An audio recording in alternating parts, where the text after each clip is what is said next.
Welcome everyone to M&M Chat, the show where I, Jared Bornagle, bring on guests from the ttrpg community to interview them about their experiences getting into tabletops, as well as DMing, talking about their world, and really anything that we want to get into, because this is our time. And the most important part is I just want to give a space for other creators to just talk about themselves without feeling ashamed, like some of us often do. I know I do myself. So today I am joined by LegalKimchi, or Kimchi for short, a YouTuber, and I'm sure many other things, dungeon master, world builder, and longtime player of tabletops. So would you like to introduce yourself in case I missed anything there, Kimchi? Well, just as you said, LegalKimchi. I run a YouTube channel discussing issues around tabletop, both inside of the game and outside of the game. I try to make deep dives into specific topics, sort of in a video essay format, as opposed to just giving straightforward DMing advice. Additionally, I am an actual licensed attorney. The legal portion of LegalKimchi is the real deal. I didn't just pick that out of a hat somewhere. That's awesome, and that's definitely well, it will be an interesting perspective. I'm assuming that you're not so much a rules lawyer at the table. Funnily enough, no. I despise that. I'm very rules light when it comes to that sort of thing. Though, it does train you a little bit to make very quick decisions. So, if a player pleads their case, I can play judge pretty easily. There you go. So it has its benefits. So the way that I usually like to start this is just asking, how you got into tabletops in the first place. What was your first one? What do you mainly play? And those sorts of things. Well, I got into tabletops sort of as a family affair. I'm a second generation player. My father started playing way back when. So, in the olden days, when this whole hobby just began. And so, when we got old enough to read, Dungeons and Dragons is how we learned. Like, I joke around that I knew the word denizen before I knew the word characteristic, Like, it was one of the earliest words that I ever learned. And it started off leafing through and looking at the pictures in the monster manual and the player's handbook, and, growing from there, watching my brothers play when they got old enough and they got to the 10s and 13-year-old age range, and just chomping at the bit to want to play myself. So, like a lot of people, I was introduced to the game through Dungeons and Dragons, because that's what my dad played. Sure. And, you start being ingrained in this, or I guess brought into this culture almost at a young age. When did you actually start DMing, or was it almost just like always a part of the experience? Well, it's funny that you say that, because if you're talking about Dungeons and Dragons, I started DMing in high school. And I mention that specifically because I was so anxious and excited to start playing Dungeons and Dragons, but I wasn't old enough, quote unquote, to join my brother's games. So when I was in elementary school, I, with a couple of friends of mine, developed a game that we called Destiny of Doom, D&D. And it was a mixture of a couple of different things. We drew a map, and we would put monsters on this map in like a maze, and they have very, very rudimentary characters, basically just kind of like very beginner stats on a page. And sure. There was this game that TSR had developed, trying to get into sort of that collectible space that Wizards of the Coast was doing at the time with Magic the Gathering. And it was a collectible dice game called Dragon Dice, I believe. I could be wrong. I've never heard of that, so I can't correct you. I'm old. I'll look this up later. I'm like super old. Okay. So the dice had different faces on it. It didn't have numbers or anything. It had like shield, sword, skull, or whatever. And so we developed these rules where it's like, if you hit the sword, you knocked a hit point off the monster. If you hit the skull, which there was only one skull in the dice, you critically hit and killed the monster. If you hit the shield, then you were immune to damage for the next round because you're defending, right? And so, like, my brothers wouldn't even let me borrow the dice for this. So we were using my buddy's dice, which were dragon dice, because he didn't have a set of D&D dice. So we developed rules around the dice that we were able to obtain. So we'd get these notebooks, we'd draw maps on it with I'm a terrible artist, then to now, I cannot draw well. So these very basic stick figures with like pincer hands were the monsters. And we would go through in this dungeon crawl doing that. And I would draw up the maps so that it was kind of one of those things where it was no DM, but I drew up the maps and then we'd go through it as a group. Okay. And it led to this funny circumstance where it's like, at one point, you know, we're all sitting there, we're like 8 years old, and there was a point where one of the players, we came up to a door, and you're like, okay, we're going to break down the door. Roll the dice. Okay. And I rolled a shield. It's like, you're defending against the door. Okay, I roll it again. Shield. I'm still defending against the door. The door cannot harm me. You know, just the ridiculousness of the rules and all that. So that started at an early age, but it wasn't until high school that I really got into playing the game. And then eventually, anytime my dad got tired of DMing, I would do it for my friends, you know, like sleepovers and just hanging out at school where we couldn't get that weekly game that we would get with my dad. We would do that. That's pretty incredible, though. Just that idea of starting from a young age, the fact that you were basically, even though you say it's rudimentary and kind of dismissive, but you still were designing games before you were even really playing them when you think about it. And that alone is pretty awesome. Well, it was trying to figure out the problem, right? And the problem was I couldn't play in the game. Right. So you know, was it necessity is the mother of invention? So yeah, exactly.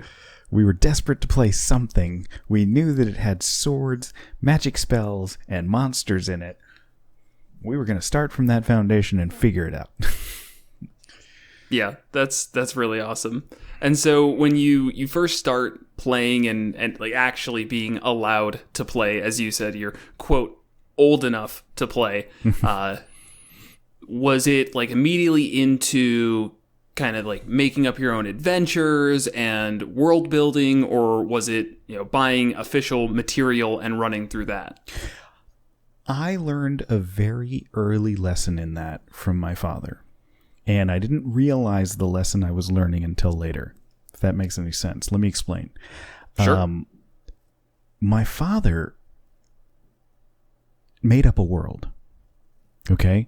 So we never had the Forgotten Realms, or we never had the Dragonlance setting that we were fighting in, you know, that we were engaging in. It was always a made up world that my father had compiled together. So I just thought that was the way the game worked.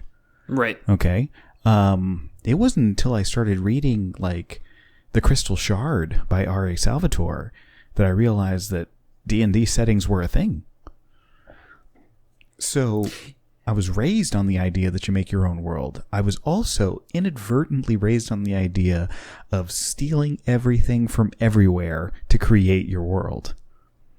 Man, you really got a lot of the important lessons at a young age. Absolutely. I didn't know, for instance, that Gandalf was from The Lord of the Rings. Until middle school, I thought that was something my dad made up. I didn't. Oh, that's wonderful. I didn't know that the Dragon Riders of Pern were something from an Anne McCaffrey series of books. I thought that my dad made that up. So wow. My dad, like, stole from all of these like classic bits of fantasy literature, and put it into his game. And I didn't realize that it was all just stolen until I started reading those books. And I literally started reading The Lord of the Rings, like in middle school. And I go up to my father and I was like, is that Gandalf? Is this where you got Gandalf? Are you kidding me? Was there a sense of betrayal? There was a sense of betrayal. There was a sense of like the glass shattering, and but after he explained it, he giggled like a little school kid. When the ruse was up. Yeah. He was hoping that he could get you your entire life and never actually stumble across any fantasy material, and he was the greatest fantasy writer of all time. Exactly. Clearly. You know, Michael Moorcock, J.R.R. Tolkien, you know, no, my father made up the whole thing. But he was like, oh yeah, no, but he enthusiastically, after I figured it out, because he had this veneer of, no, I just made all this up. This is part of the world that you're experiencing. Mm-hmm. But after I figured out the Gandalf thing, he just revealed it all to me. He's like, hey, have you read these books? And he gives me a copy of this. It was like the first 3 Dragon Riders of Pern books compiled into a single book. He's like, read this. You'll love it. And then he just started handing me these books. And that's the lesson that I learned was steal from everything. Steal preferably from things that your players have not read yet. They will think you're a genius. There's a DM tip for everybody. Just be the most well-read person at your table. Oh yeah. Read the obscure stuff. Read the stuff that people aren't reading. Don't read the Brandon Sanderson stuff. Everybody's reading Brandon Sanderson. Okay. Don't read the bestseller stuff from today. Read the old classics. Okay? Because nobody gets that anymore. That's fantastic. See, I know I personally have gotten lucky because I don't think anybody at my table's even read Lord of the Rings. I'm reading through it myself for the very first time. Obviously, everyone's seen the movies, but, you know, I get it really easy, I'll say. You could pull up Tom Bombadil and no one would know. Right, exactly. Well, that's awesome, and it sounds like your dad has just always had a love of this fantasy. I mean, if he's been reading literature from it for as long as he has and, you know, put it into his world, I'm sure that is very much instilled in you and part of your childhood. So that's really awesome. Oh yeah, absolutely. Now, what's interesting about that is that I have I have a mixed ethnic background. Okay, I talk about this in my videos and stuff about being mixed race. I prefer saying mixed ethnicity, but people may know it as mixed race. It doesn't bother me either way. And my father is Hispanic, and with family tracing back their lineage to both Puerto Rico and Spain. My mother is Korean. So my father was ensconced in that sort of Western European fantasy lore, right? And I learned all of that. But because of my also East Asian heritage, my Korean heritage, I dove like headfirst into that as well. And the one thing to the benefit of my father, not only was his taste in romantic partners geared towards East Asia, he also learned a bit about the fantasy and lore and history of that as well. So he was able to help guide me in both of those. He wasn't ignorant to all of that. So that was actually very helpful as well. At least got me started.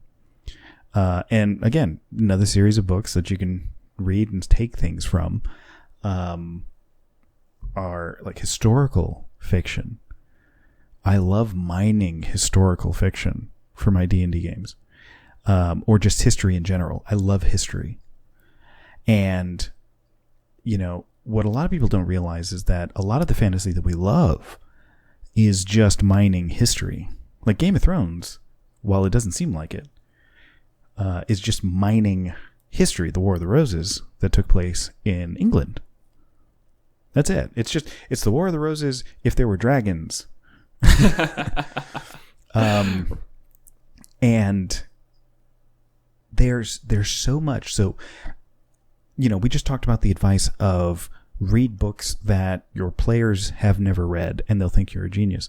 Read about periods of history that your players don't know about because they don't teach about it in school, and they'll think you're a genius. You want to talk about political intrigue, warring kingdoms, where all three kingdoms are actually speaking the same language and are generally the same culture, but have very different motivations because of different noble houses or families competing for power. I like talking about the Three Kingdoms period in Korea. Some people know about the Three Kingdoms period in China, Romance of the Three Kingdoms and all that sort of stuff. There was a similar Three Kingdoms period in Korea where it all came to a head in this gigantic war that took place called the Goguryeo Tang War, which was actually between the Korean kingdom of Goguryeo, which literally means Go, ancient, Goryeo.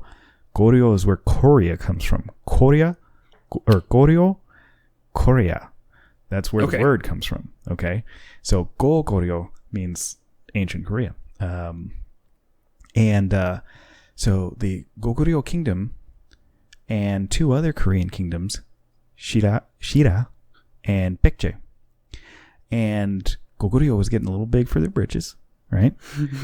And the head general, I believe, had a military coup, took over the country, and was getting so large that if he took over the peninsula, it might have been a threat to southern China. So the Tang dynasty was like, we can't allow this to happen. And allied with Shira, I'm sorry, it's a little hard to pronounce because it's like the L sound doesn't exist in Korean. So it's like Shira. So those two kingdoms ally against Goguryeo and Baekje, and this cataclysmic war that took place in the 7th century. And you can just mine that. You could take that political structure, right, transpose it into your game, sprinkle in a little magic and dragons, and you're golden. You seem like a genius. You didn't have to make up any of it. Yeah, it's a winning strategy because obviously it was interesting enough to write down in the first place. It had major ramifications on an area for decades to centuries, if not longer. So where else would you go to? And that is, endless source of inspiration there of any country's history, because you said, look for the obscure ones, or at least to the extent that your table might not know it. Mm-hmm. I guarantee there's going to be plenty of countries with their own interesting history that could be easy to pick up from and not have people know anything about it. Absolutely. I would actually posit that it's probably harder to find a country that doesn't have an interesting history. Right. So you could throw a dart at a map of the globe and then just deep dive into that country's history, and it would blow your mind. Plus, you learn more about the world. So, they're double whammy. Yeah. Hey, that's a win. That's interesting. I can't say that I have really done too much of a dive into history. Most of my history knowledge is basically, getting distracted at work and doing a really big Wikipedia deep dive, which I'm not super proud of, but I think that I have found a lot of motivation in bettering myself in the framework of it's for tabletops. Because for whatever reason, I've got that drive in me that I want to be the very best DM that I could possibly be. So anytime I can reframe something as like, oh yeah, I'm bettering myself, and also it's going to make DMing even better, is a total win for me. Yeah, absolutely. It's about motivation. Like my brother's a teacher, He's actually like a math professor. And he talks about this theory in education that intelligence, as we think about it, is incorrect. What he says that, like, pretty much everybody has the same brain power. The things that separate what we consider intelligent people versus what we consider unintelligent people, or less intelligent people, are interest and the method of education. You know, we have a one size fits all education system, but if someone has the desire to learn and you could figure out what method they learn best in, then they can learn all of it. And for some people, perhaps this is you, Wikipedia, when you're bored, because of the interest that you have for your game, makes it so that you can learn easier. So right. You're just discovering your best way.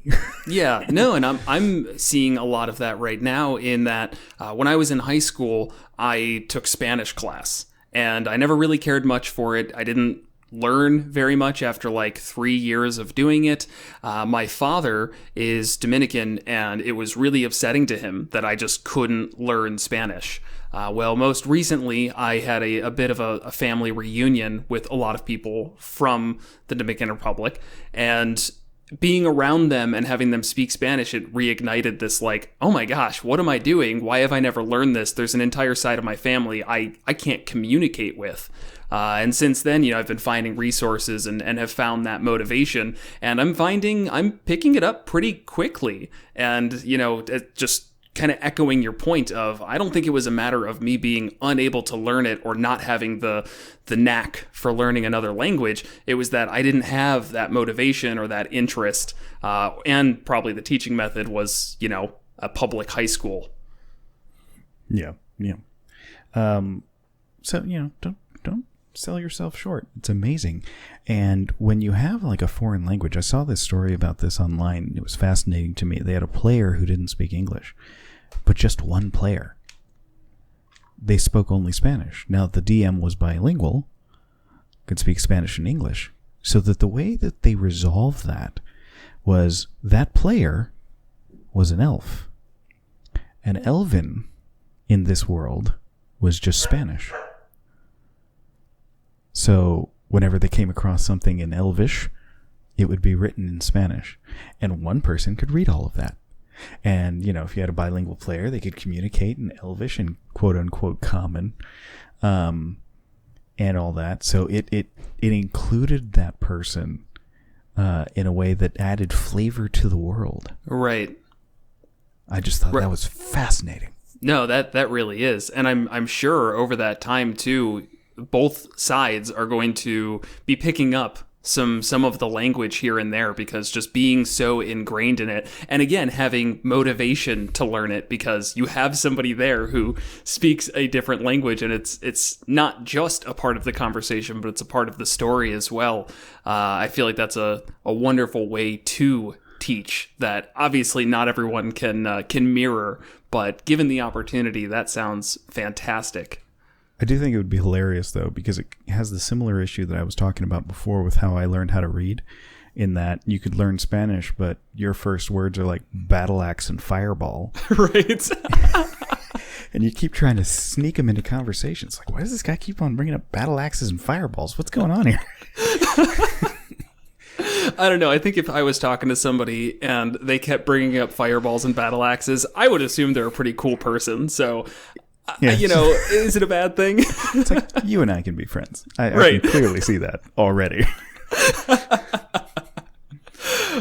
So bringing this back a little more to tabletop role-playing games. So as I understand from just brief interactions I've seen through Twitter and videos I've watched of yours, you do have your own homebrew world, and you've taken a lot of your background and put it into it. So I was really curious just to hear more about that world, and if you want to give a quick synopsis to start of how you put this world together, how long you've been playing in it, and anything else you want to throw on there. Wow. Yeah, so my homebrew world has been developing over an incredible amount of time. And the way it started versus the way it is now is drastically different. And the way it's going to be 5-10 years from now is probably also going to be drastically different. But in its current status, it steals from history. It steals from a number of different things. And I'm always trying to refine it to make it more accurate and more respectful to what I stole from, if that makes sense. Because, like, not so much in being respectful to the fiction that I stole from, but being respectful from the history that I stole from. Okay? For instance, there are 2 main campaign countries that I have. And what I mean by that are these are the countries that I've actually run a campaign in. Sure. Okay? And those 2 campaign countries are Iber and Goguryeo. Now, Goguryeo, you may remember that I just told you where I got that from. It's the ancient name for Korea, and it's a Korean, ancient Korea fantasy setting. Okay? Very specifically based in Korean history. After that, I have Iber. Now, Iber, as you may know, is Iberia, is the ancient Roman name for Spain. That kind of reflects the other part of my heritage. Sure. So I have fleshed out both of those areas far more than the rest of the world. So in Iber, I have something of a more traditional Western fantasy setting, but with flavors from Spain. And one of the other things that adds to that flavor is that the closest, like, Iber is its own sort of mega island. And there are 2 other main areas outside of the country of Iber, or the kingdom of Iber, and that's Phelan, which is the kingdom of the elves, a kingdom of the quote-unquote high elves, you know, what we think of gray elves or Eladrin, depending upon what edition of D&D that you're in, right? Sure. And inside of the country of Iber, there exist like mini nations, sort of autonomous regions. All right. Like in the very center of Iber is this country of Plainsmeat. And Plainsmeat is a sort of confederation or alliance of small folk, hobbits, gnomes, things of that nature, who didn't have enough of a population in this area to form their own independent kingdom, but allied together to create a sort of co-defense sphere against the humans and the elves. Okay? And then you have the wastes, where it's kind of wild. The area's been destroyed. And then lastly, which isn't really a country, but to the northern border you have the Shadowlands. And that's where, like, sort of the Shadowfell is. And, you know, a cursed land and all this sort of stuff, forbidden, with a gigantic wall that separates Iber, the northern portion of Iber, specifically Argo, from the Shadowlands. And some of that, Hadrian's Wall, some of that, you know, the wall from Game of Thrones and all that sort of stuff. And Argo is a variation of one of the ancient kingdoms of Spain, Aragon. Okay? And that's just a theme that keeps going. I steal constantly from history. So there's the Duchy of Argo. There's the Duchy of Castile, which is kind of like Castile, from ancient Spanish history. And the Duchy of Leones, which is kind of like Leon. You know, these cognates, or these basically historical kingdoms that I've picked up and put in there, and they have different flavors, they have different cultures, they have different foods that they would eat there, but they're kind of united by a similar language. Iberian Common is Spanish. Okay? Okay. And so I have that.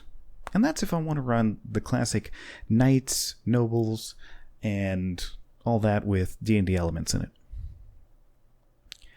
Then I have across the sea, across a very short amount of sea, is Alkira.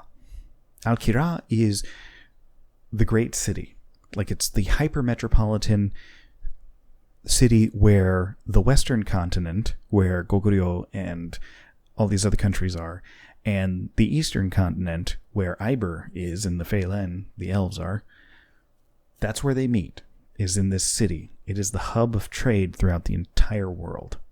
Okay? And it's based on ancient Baghdad and Cairo. Okay? Kind of a mixture of the two. Silk Road trading, and it also accounts for why there's such an sort of that Mediterranean influence that you find in historical Spain. Okay? In medieval Spanish history, they were taken over by the Moors, which are basically Arabic Muslims, took over what we now know as Spain. Right. And had the Moorish occupation of Spain that lasted for, I believe, hundreds of years until the Reconquista, led by Rodrigo Diaz, El Cid, where the native Spanish population ejected the, let's say it, colonial Arabic population. Yeah.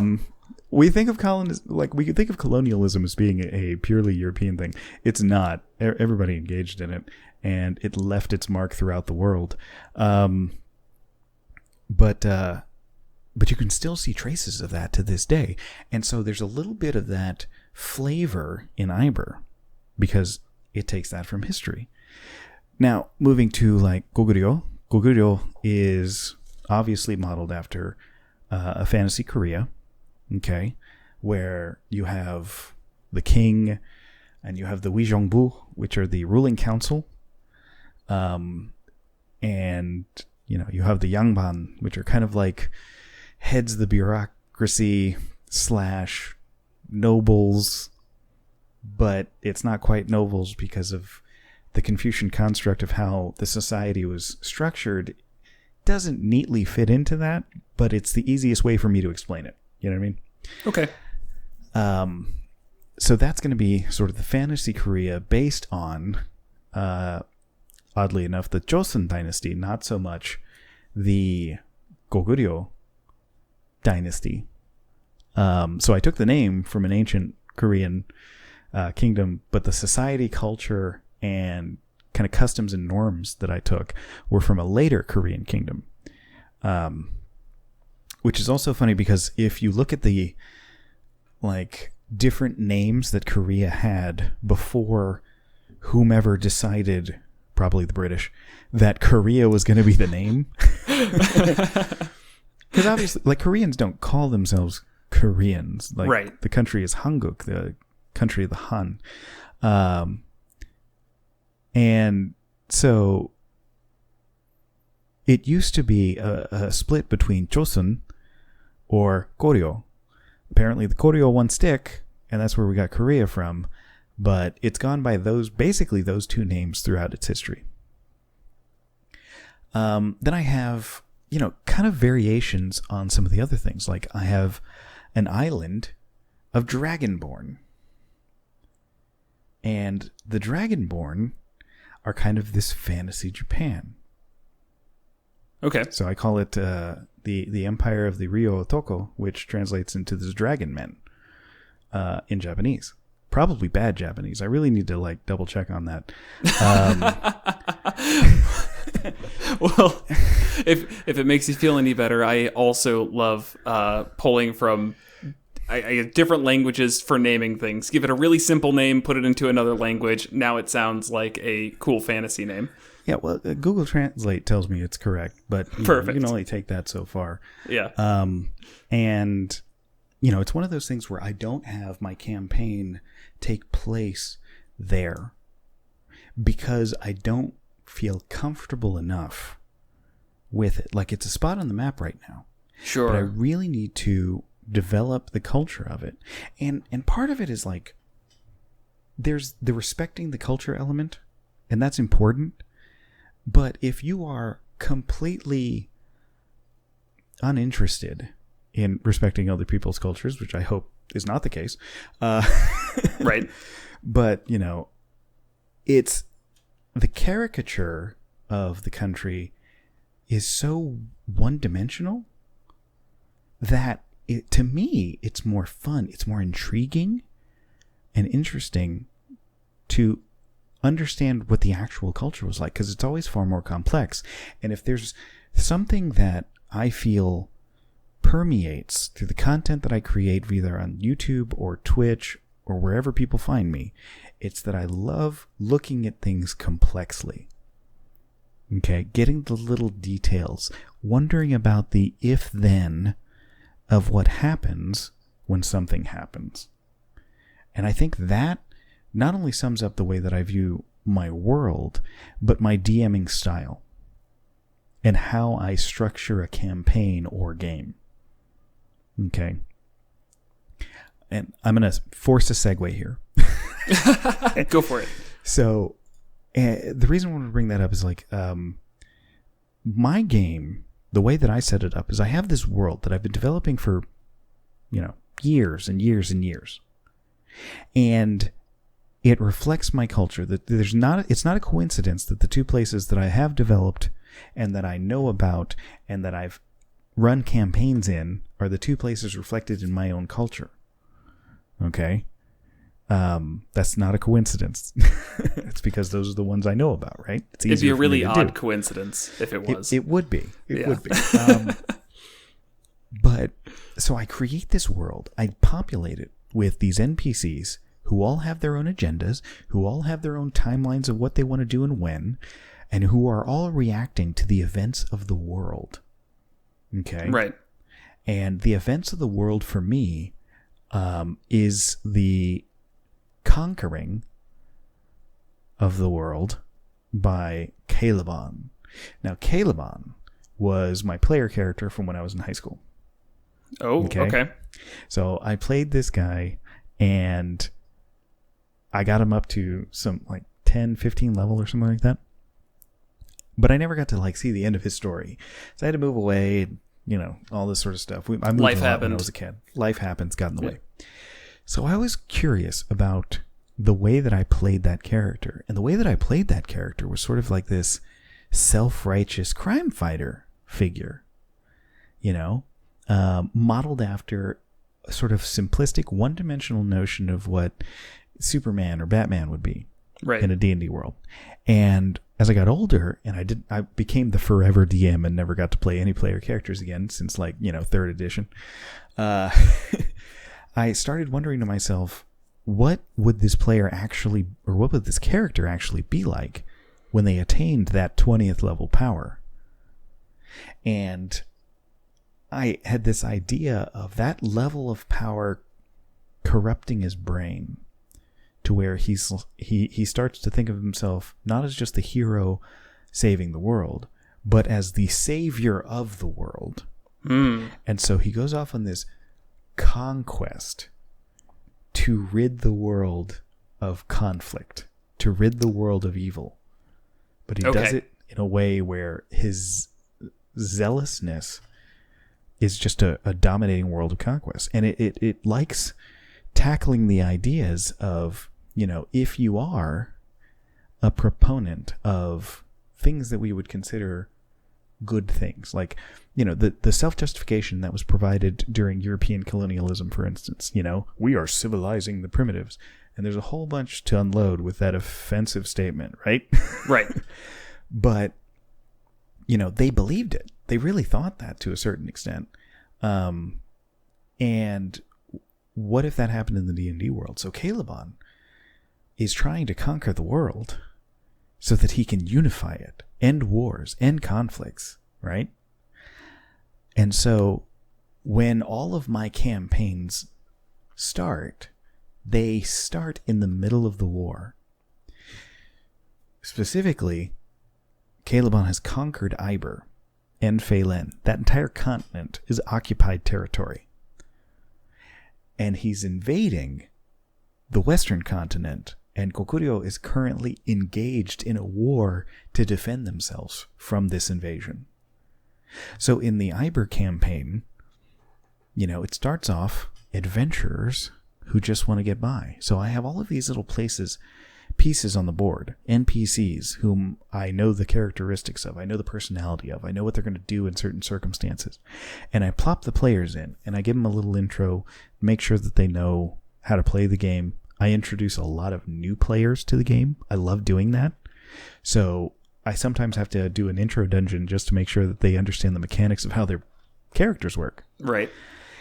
And then after that, I let them go. And I seed different fragments, hooks, without like any specific adventure in place. And they figure it out, and they tell me, I want to do this. Or like, ooh, okay, so the Duke is dead, and we don't know why. Let's go investigate that. Or, oh, there's rumors of this dragon army or cult that's forming an army out in this area. Let's go figure that out. Or, you know, there's conflict arising in the remnants of the Elven Kingdom, those who did not surrender. And they're vying for power to be the representative, even though they're under the heel of Calebon. Let's go investigate that. So I litter it with seeds, and I have no idea where they're going to go. So when you're training these new people, or I guess getting them started, do you ever run into the issue where that I have often run into, where new players don't spend too much time putting thought into what their character is, that seeing all of these potential hooks lying around, they don't really think, oh, this is my problem, so I should deal with it, or do you have some way of combating that right out the get-go? Oh, I do definitely have a way of combating that, because it would be an issue. And that is what's the word I'm looking for? Thorough session 0. So I sit down with them, all my players, and I ask them, what do you want out of this game? Like, I have a tendency to run a game that has a lot of political intrigue, that will start off with you catching, you know, cultists in a lair trying to perform some evil ritual, to you will be one of the movers and shakers, possibly leading armies into battle. Okay? Right. That's generally the theme that my games go on over the course of months and years. Yeah. Okay? But that's the idea. Are you on board with this? This is my world, and I give them a rundown of my world so that they understand what they're getting into. And I listen to their suggestions, and I take their suggestions. And here's one thing that I would advise for DMs who worry about player engagement into their worlds. It's like, I put so much time and effort into this world, and the players don't care about it. Well, they don't care because they weren't sitting in a dark room with you while you were figuring this out. So, one, you have to make it engaging. You have to make it so that they have to care by hooking them in. And you do that by putting it in front of them in meaningful ways. And second, let them change the world. Don't be so married to your own ideas that you think that they're the best. I have a very specific way that I think of elves operating in my world. But I had a player who was like, I really want to play an elf. I don't really like the way your elves work. Can we not have them work like that? And I could have just sat there and go, look, if you don't want to play an elf, that's fine. Elves kind of work like this. Okay, you can play something else, or, you know, have you thought of being a genasi or something? I don't know. But I was like, no. Okay, this is the way you think of elves? Guess what? That's how elves are in my world now. I will make the alterations. And you better believe at that point, she was like knee deep into elf culture. Right. Because she was able to design it. I was like, okay, design elf culture. Design the customs.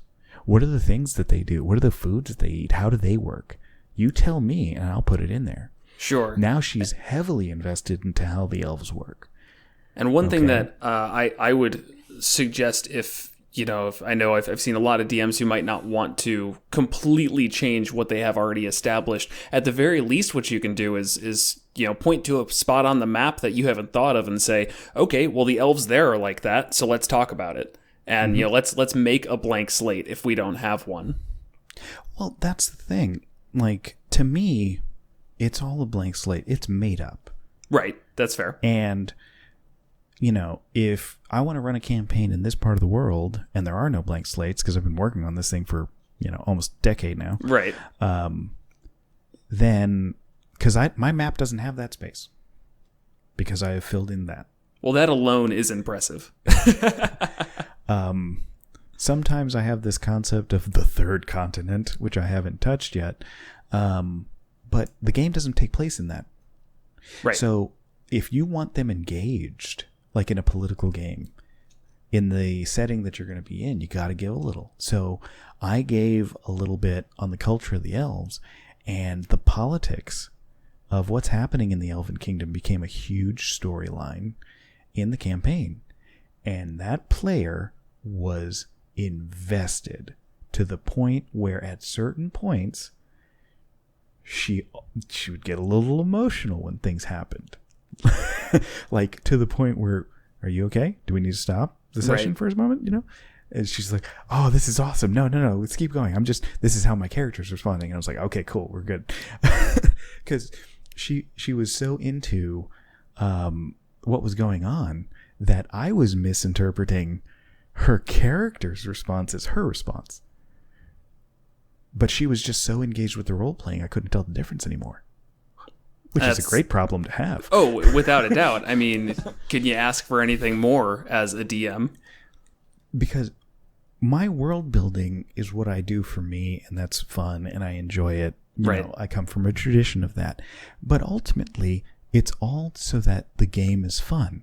And what's the bigger reward to the DM? You know, creating your own world or having a world that you collaborated on that they actually care about. That if an NPC were to die, you see it on their faces how they react. Like that to me was just a moment that if I had to choose between that level of engagement and keeping my elves a little funny, I take the engagement every time. And yeah. I had another player who was like, oh, this is all going to be about like nobles in this quasi-European type setting, right? I was like, yeah. Can I make up a noble that's like a part of a smaller noble house? Absolutely. And so I just made up a new territory inside of another territory. And they cared at that point. And when their noble, that, you know, because they were the support nobles to a greater noble, when their noble was trying to take over and become king, they were the ones, not me, they were the ones trying to say, hey guys, we should help them. Because I'm one of his vassals, or her vassals actually, I'm one of her vassals, and if they become queen, we're in with the queen. Right. And so it became this like debate as to whether or not they were going to help this person out, because they weren't the nicest person, but they would gain a lot from having that relationship. And when they started thinking like that, I knew I had them, because they started thinking about what was good for their player or for their characters. Right. And that was just a phenomenal moment. You know, you try to integrate their backgrounds. If the player comes up with a 2-3 page background story, I mean, read it, see how you can filter it in, see how you can fit it in. You know, I tell my players during that session 0, leave some blanks that I can fill in, and I'll make sure that the parts that are important to you get in there. You know, it's all the collaboration. And when they have a hand in the world, when they've dipped their toe into it, and they can see things that they made up in the world, then I think engagement just comes a lot easier. Yeah. No, I think that makes a ton of sense. Just giving them, to go back to that idea of a blank slate. In your case, you're saying regardless of whether or not you have things established, that's a fantastic way of getting that buy-in. And you can also get like great ideas from them too. Like I have a friend of mine who is from Zambia in Africa. Okay, he grew up there and came to the United States, all that sort of stuff. we work at the same place. He's a coworker. And if you are in any proximity to me in my personal life, at some point I'm going to say, hey, you want to play some D&D? You're my primary care physician, dentist, mailman, whatever. I'm going to ask you at some point if you want to play some Just D&D. leaving little notes on the mailbox for the mailman. And he decided to come. He loves it. Got really into it. And he created this character. And I'll remember it to the day I die. It was Msinje Mpamfu. And it was based on like fantasy folklore from his own culture. And I was like, one, that's a phenomenal name. Two, Right. Everything about this character is new and original to me because he was stealing from his own culture, which I didn't know about. And you obviously appreciate as it's what you do. Exactly. So, like, I didn't care that he was stealing it. I just cared that it was interesting and it's original to me. And I loved it. And the way that he behaved, which was not in that classic Western fantasy kind of personality that you'd imagine, right? He's behaving in a completely different manner of the folklore of his culture. And it was fascinating. Like, it was just fun for me because I couldn't predict what he was going to do because I didn't know the tropes. I didn't know how those stories go. So when I, as a DM, have no idea what the players are going to do, I'm having the most fun. Right. When you spend so much time setting things up and making sure you know everything, it's good to be surprised sometimes. Yeah. And, you know, I know that there are DMs out there who are like, you know, I set up this whole adventure or this whole scene and I want to make sure that they hit it because when they see this scene and they notice the drama that I wrote into this, you know, everybody will enjoy it. I was like, I don't know. That for me, right. It's like, I already know how that's going to happen. Right. One of the best moments I've ever had was this part where I'm running a campaign. It's my Iber campaign, which I've run at this point like 4 or 5 times with different groups. And it's kind of funny because the early ones feel like play tests for the later ones. But there's this one point where one of the characters doesn't realize or doesn't know who their parents are. They were abandoned, like Moses in a basket, right? And so there's this lingering thing about who's their parent, and they were elves. And one of these major characters is an elven vampire queen that I have in my setting. And I thought it was pretty obvious that the only other elf that really shows up in this story is the elven vampire queen. But after 8 months of adventuring, they didn't put 2 and 2 together. So, elven vampire queen comes up to invade the castle that they're in. And she sets up a little tent so that they can parlay. Okay. Because she's civilized. And I like her already. she has a sort of like thing where she keeps demeaning the elf in the party. Like anytime that the elf would say something, she would say something along the lines of, "Be quiet, child. This is not for you to speak about," or something like this. Sure. And the player, and this was by design, kept thinking that she was just being demeaning. Right. And so the player was like, my character is not going out to the tent. And so the other 2 members of the party were like, well, we're going to go out to the tent. We got to get somebody to talk to her. And so the paladin goes out. He's like, I got charisma. Let's do this. So they enter the tent and she's sitting there. It's like, oh, where's your elven companion? And the paladin, who is played by my father, says, oh, well, our elven companion, she fell in battle and is no longer with us. And then I describe the scene where it's like, you see the vampire queen as she stares at you. And for no reason you understand, a red droplet of blood comes out of her eye as she grips the arms of her chairs tightly.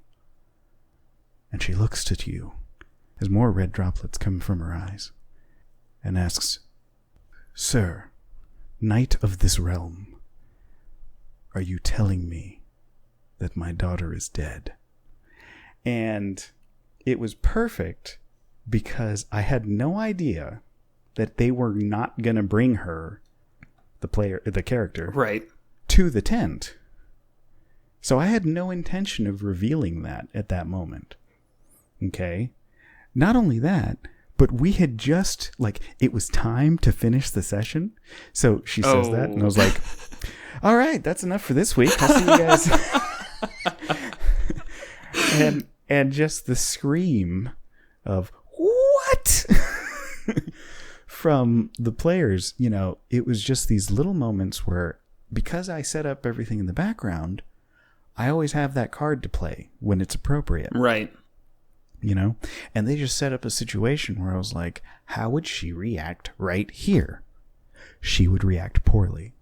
I don't know why my father had ad-libbed the whole, yeah, she's dead. Yeah, fell in battle. Couldn't make it. He just made that up. Yeah. He thought it was just an easy lie to get out of the situation. But I kept thinking to myself, well, if she just heard that, she's gonna respond. Yeah. No, that's awesome. And I think that's in itself a valuable lesson, because there's been multiple times where I've had, we'll say, planned lore drops, and sometimes they succeed, sometimes they don't. But I get the feeling those improvised ones, the ones that the DM isn't even expecting to give this big reveal, this big dramatic moment. There's just an air of naturalness, I'm sure there's a better word for it, but that just comes out of it being so spontaneous. Yeah, and I'm not, it's hard to advocate something like do an intense amount of prep work before getting started, but the benefit of having an intense amount of prep work is that I don't prep week to week. I don't prep the adventure, so to speak, because I've prepped the world. Sure. So I know what the world is like. Mm-hmm. So when the players say, I have to keep training the players to break out of the mentality, because they see D&D, they think of Wizards of the Coast, these mega adventures where there's a storyline in the campaign. Right. And they have the mentality of they're trying to be good players. They want to help the DM in the storyline that the Dungeon Master is prepared. But I keep telling them, I have not prepared a storyline. Right. You guys make the storyline. Go out. Go do it. Go storyline. My job is to figure out how the world reacts to you. Yes. So the one thing about that is that occasionally, especially with new players, my parties will find themselves in a situation where they're like, I don't know what to do next. And part of me is, sad about that, because I want to make sure that they're having fun and all that sort of stuff. But part of me is like, yeah, that's the real world right there.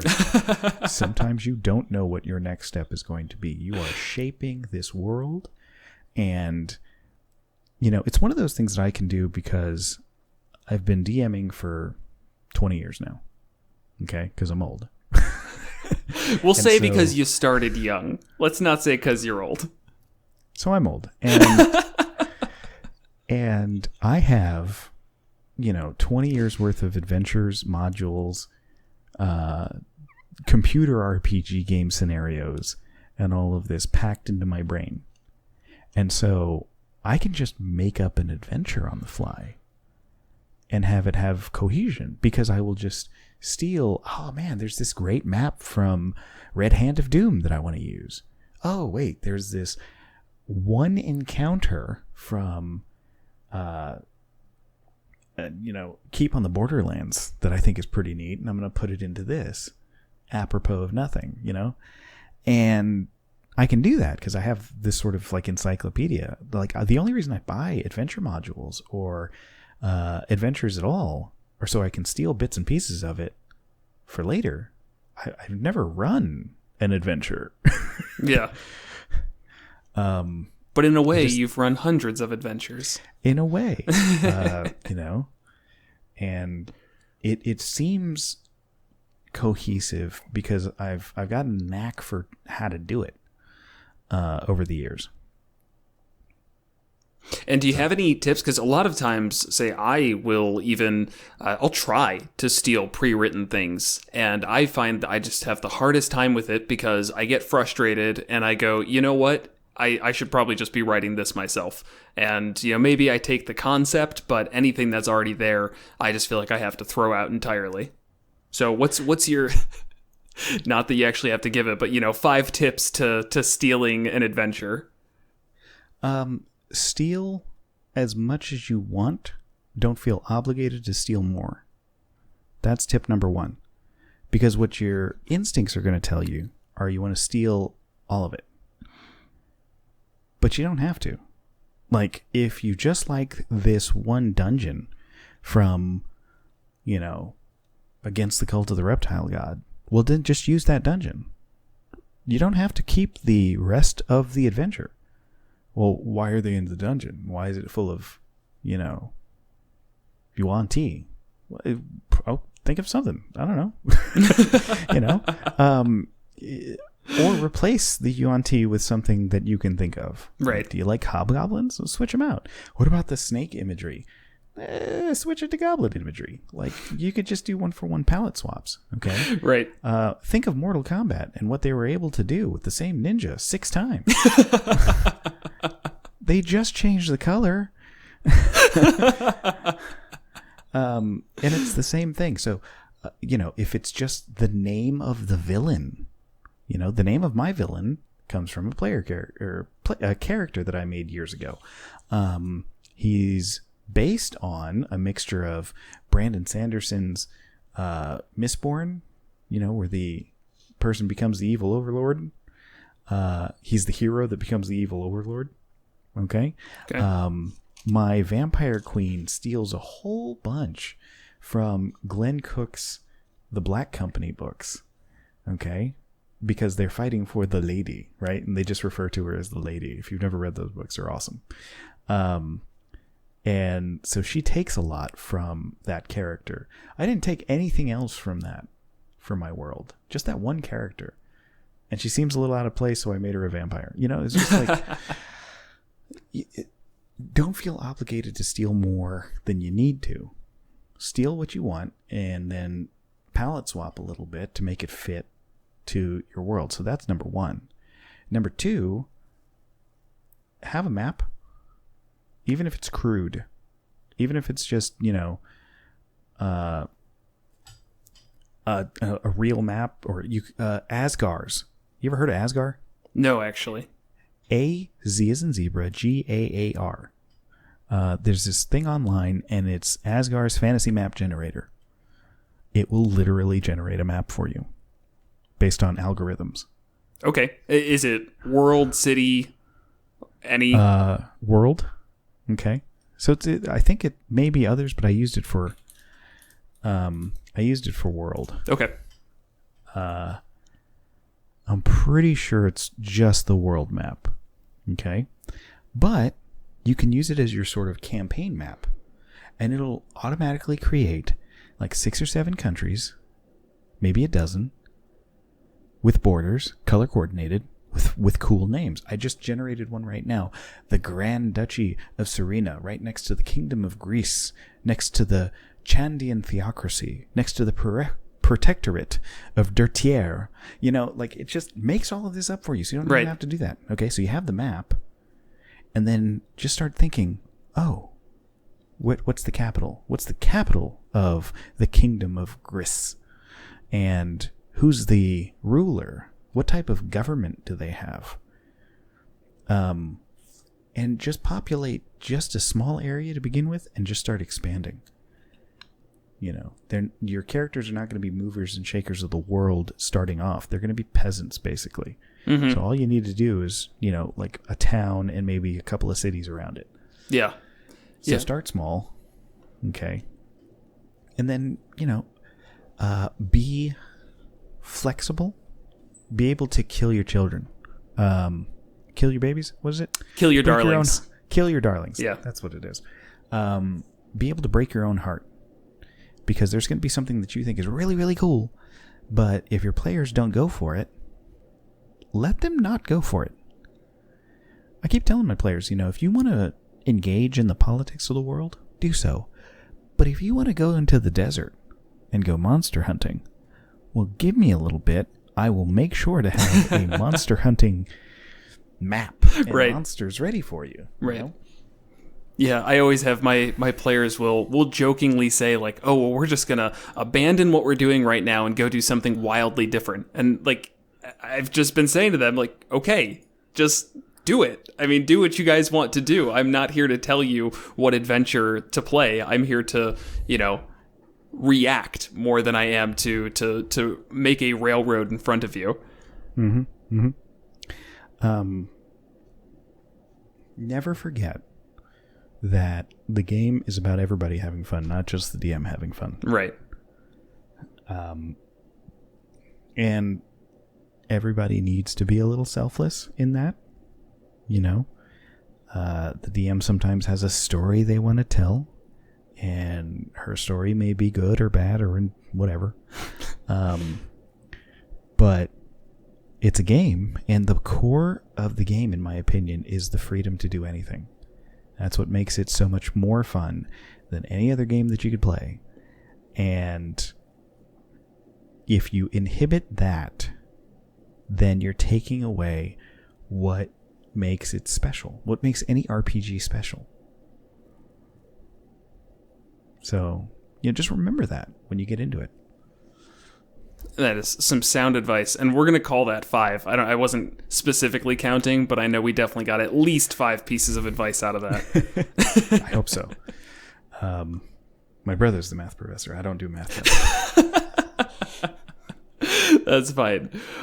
So we are nearing the end of our time together. I generally, there's probably like 20 more questions I could ask, but that's all right. What I like to do before we conclude is just kind of turn things over to you and give you the floor. If there's anything in particular that you want to talk about, this is your platform to do it. So is there anything that you want to bring up and discuss with our last, 10 minutes here or so? Oof. You can take a second and think. Don't worry. I've talked about, like, when in your introduction, you talked about how I do a YouTube channel and all that sort of stuff. And it's been interesting creating a YouTube channel about tabletop role-playing games. Part of me wanted to do this because, COVID and boredom. It's a circumstance where, we're stuck and sometimes we need new hobbies. And I engaged in that. Another part of it, and this gets a little, I don't know if this is too preachy or political or whatever, but the space seems occupied by a lot of people who seem like they come from the same background. Okay? And it's tricky when a lot of your Dungeons and Dragons and RPG YouTube channels have hosts who share a lot of similar characteristics: skin color, gender, facial hair. I'll say it for you because my favorite joke is, what do you call a group of 3 white men? It's a podcast. Yeah. So it's a bunch of bearded white guys. Yeah. I fit the criteria despite whatever my background is culturally. I'm there. So go for it. It's I make a joke in one of my videos where it's like, hi, my name is LegalKimchi, and even though I'm not a bearded white guy, I dispense D&D advice on the internet. That's great. Because I think there's a lot that you can get from including different voices in it. And it's not just like, hey, let's be kumbaya around a campfire or anything, okay? Although I am for that. It's also, everybody has a story to tell. And if you only get your stories from one type of person, then you're limiting the nature of the stories that you provide. we can't help but include parts of ourselves into our worlds. Like, for instance, my world has elements of my Korean heritage in it, elements of my Spanish heritage in it, and it's not like I sat down and was like, I'm going to make things based on my culture. You write what you know, right? Okay, and if you're getting your advice from people who all look alike and grew up in similar circumstances, then you're going to get one type of story over and over and over again. It's like with my buddy who was born and raised in Zambia. Mm-hmm. He was introducing me to folklores, characters, stories that I have never experienced before, because I don't know what it's like to grow up in Zambia. You know, I have an image which is completely wrong, right, in my head. You know, you might be thinking, oh, kids who grew up in mud huts and dirt all around with animals barging everywhere. It's like, no, he grew up in a city, you know, which was similar, but he could get into a car and drive into an area where you could go see, you know, what we would consider exotic animals and stuff like that. You know, it's a different point of view. So I wanted to say, hey, let me put my point of view out there. If people like it, good. If not, okay. You know, I know it's Asian American Pacific Islander Heritage Month, and it's something that's important to me to get it out there. I've made videos about how to incorporate Korean history and culture into your D&D game, and how it can be interesting. Like, I picked the period of the Imjin Wars because it's basically like samurai versus pirates. And if that sentence doesn't intrigue you, I don't know if we can be friends. Like, that's just one of the coolest things I've ever said in my life, right. Much less, you know, talked about or heard about. So I wanted to put it out there. And, you know, I like doing deep dives and thinking about things in a complex manner. Part of that comes from my attorney background. You know, nothing is as simple as you think. You know, one of the first things that we learned in like my torts class was that hot coffee case from McDonald's is far more complex than what you think it is. Right. And every case is far more complex. And I was like, why do we lean on simplistic notions of how D&D can run, RPGs can run? Let's look at that complexly. What would it look like to dive into what seems to be a simple issue in a complex way with tabletop RPGs for 15 minutes? And that was sort of the genesis of me wanting to create a YouTube channel. And also to present with my face, and that was somewhat important, not because of notoriety or fame or anything right. like that, but just like, this person looks different, you know? And I want to see more of that, because people have this mistaken idea that this hobby has just been bearded white guys since the beginning. My father was there from near the beginning. He is not a bearded white guy. You know, people who you would consider like minorities or, you know, marginalized communities or whatever the buzzwords are right now, we've been playing the game since the beginning. We love this game too. We might not be sitting at your table. We may have to find our own tables. But I have always had a very diverse table when I play games. And it's not because I'm actively seeking, oh, I need to make sure that I have representatives from different cultures and backgrounds inside of my game. No, it's just that's who I'm friends with. Like, that's just happenstance. My buddy from Zambia, he was a coworker. We actually like the same soccer team. That's why we know each other, you know? He's like, hey, are you a Liverpool fan? I'm a Liverpool fan. Awesome. My best friend is Indian. He was born in Hyderabad. He's my best friend because we were sitting next to each other in like first grade. Okay. It just so happened. Right. We've been playing this game the whole time. And we want to share our ideas with you guys too. And I say you as a sort of, not you specifically. I figured, yeah.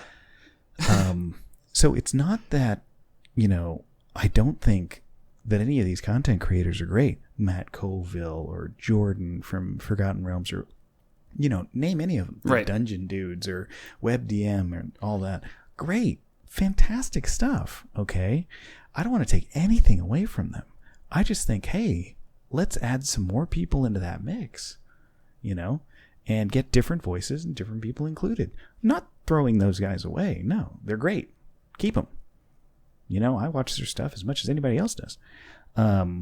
It's just, there's room. There's room for all of us. Right. And that's probably one of the best parts, in my opinion, of the current setup, we'll say. It's obviously difficult for people to get noticed. If it was simple, then you wouldn't have, a lot of the community that we have around the ttrpg scene. But at the same time, there's definitely space, as you said, for more people, for different voices, and that's awesome. I'm really glad you're doing that, and I like that perspective. Yeah. I don't know, to plug my own stuff. Please do. So I got www.youtube.com/LegalKimchi. Kimchi spelled KIMCHI. And I also stream on Twitch every Tuesday and Saturday nights at 9:30 Central Time at twitch.tv.legalkimchi. It's kind of interesting because I have a pretty sizable Twitch community. Because I started off with YouTube, I just passed 300 subscribers on YouTube, and I'm ranked in the top 2% on Twitch. Oh wow! Yeah, that was staggering to me. I was like, surely this must be a joke. But while I have what I would consider a somewhat smaller community, it is a fierce community. It is a community of people who are really engaged, who watch a bunch of the videos. And if this is any indication for folks out there, like YouTube analytics generally states that if you have like 100 subscribers, 20 people will watch your videos. You'll get like 20 views per videos because it's about a 20% conversion rate between subscribers and viewers. My videos usually get 200 to 300 plus views, and I have 300 subscribers. So that's nearly 100% view ratio. So the community around my videos is just really intensely about it. Yeah, that's awesome. With my Twitch community, it's the same way.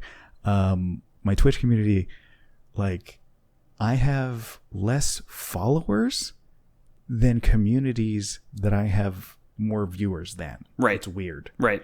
But that's just because I think people really get into having in-depth, complex conversations about RPGs. I think it's fun, and I think we can challenge each other without getting mean about it. Let's stop calling each other's names and stuff like that. I just want to talk and share ideas. Right. And listen to mine. Let me listen to yours.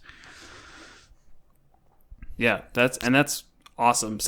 One of the first videos of yours that I found, it's like basically I watched it and immediately contacted you, was what you put out, I think most recently, the Beyond Good and Evil alignment in D&D. And it was a conversation that I think has been talked to death by everybody in the community, but I still watched your video and found myself instantly engaged and watched the entire thing and felt like I learned a ton, not just about, different perspectives on it, but even just the origin of it in a way that is generally not discussed. And there was just a care taken to the discussion that I greatly appreciated. So that's my my message to anybody listening right now, and that's my endorsement. It's really great stuff. So just to segue this into an outro, thank you so much for coming on, Legal Kimchi. And if you are listening, please do go check out his channel, just filled with fantastic content. And I didn't even know you were on Twitch, so that's shame on me. I should know that stuff if I'm bringing you on for an interview. But also check out the Twitch. That's no problem. It's no problem. Like, again, it's smaller than the YouTube community, but fiercely passionate. And some other Twitch streamers are regulars in the community.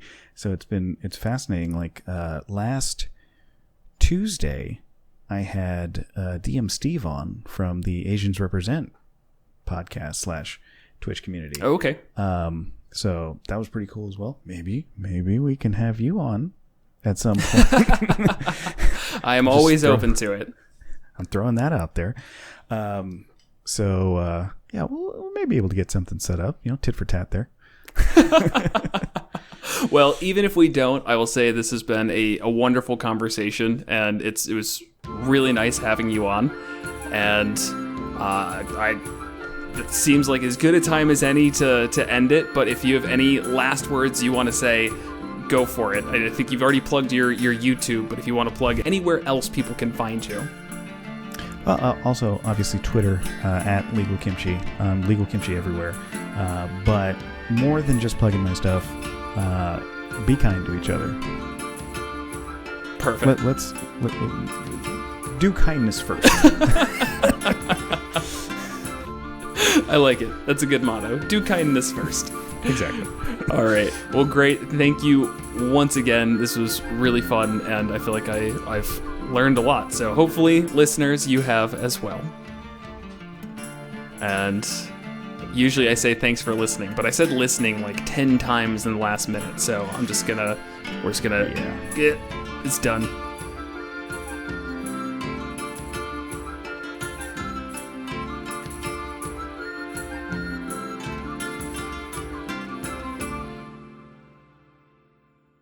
Check out Metallic Dice Games!